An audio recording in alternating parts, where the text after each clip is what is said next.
حضرت خباب بن الارت رضی اللہ عنہ کی تکلیفیں۔ حضرت خباب بن الارت رضی اللہ عنہ بھی انہی مبارک ہستیوں میں ہیں جنہوں نے امتحان کے لیے اپنے آپ کو پیش کیا تھا اور اللہ کے راستے میں سخت سے سخت تکلیفیں برداشت کیں۔ شروع ہی میں 5-6 آدمیوں کے بعد مسلمان ہو گئے تھے، اس لیے بہت زمانے تک تکلیفیں اٹھائیں۔ لوہے کی زرہ پہنا کر ان کو دھوپ میں ڈال دیا جاتا، جس سے گرمی و تپش کی وجہ سے پسینوں پر پسینے بہتے رہتے تھے۔ اکثر اوقات بالکل سیدھا گرم ریت پر لٹا دیا جاتا، جس کی وجہ سے کمر کا گوشت تک گل کر گر گیا تھا۔ یہ ایک عورت کے غلام تھے۔ اس کو خبر پہنچی کہ یہ حضور اقدس صلی اللہ علیہ وسلم سے ملتے ہیں، تو اس کی سزا میں لوہے کو گرم کر کے ان کے سر کو اس سے داغ دیتی تھی۔ حضرت عمر رضی اللہ عنہ نے ایک مرتبہ عرصے کے بعد اپنے زمانہ خلافت میں حضرت خباب رضی اللہ عنہ سے ان تکالیف کی تفصیل پوچھی جو ان کو پہنچائی گئیں۔ انہوں نے عرض کیا کہ میری کمر دیکھیں۔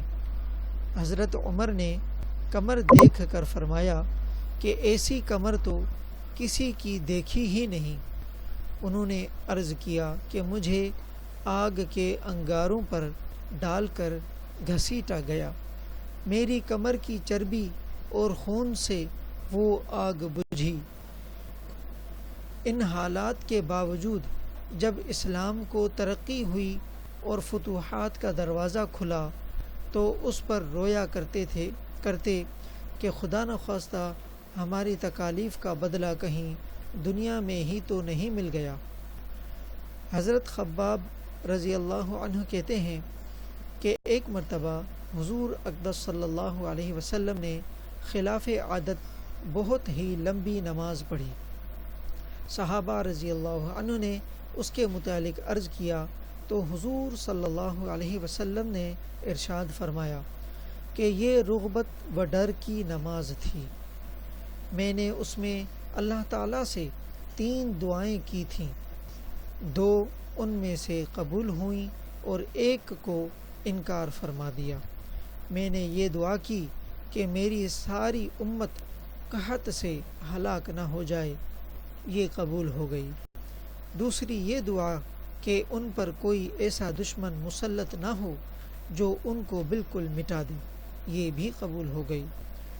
تیسری یہ دعا کی کہ ان پر آپس میں لڑائی جھگڑے نہ ہوں، یہ بات منظور نہیں ہوئی۔ حضرت خباب رضی اللہ عنہ کا انتقال 37 ہجری میں ہوا اور کوفے میں سب سے پہلے صحابی یہی دفن ہوئے۔ ان کے انتقال کے بعد حضرت علی کرم اللہ وجہ کا گزر ان کی قبر پر ہوا تو ارشاد فرمایا، اللہ خباب پر رحم فرمائیں، اپنی رغبت سے مسلمان ہوا اور خوشی سے ہجرت کی اور جہاد میں زندگی گزار دی اور مصیبتیں برداشت کیں۔ مبارک ہے وہ شخص جو قیامت کو یاد رکھے اور حساب کتاب کی تیاری کرے اور گزارے کے قابل مال پر قناعت کرے اور اپنے مولا کو راضی کرے۔ فائدے میں شیخ رحمۃ اللہ علیہ لکھتے ہیں، حقیقت میں مولا کو راضی کر لینا انہی لوگوں کا حصہ تھا کہ ان کی زندگی کا ہر کام مولا ہی کی رضا کے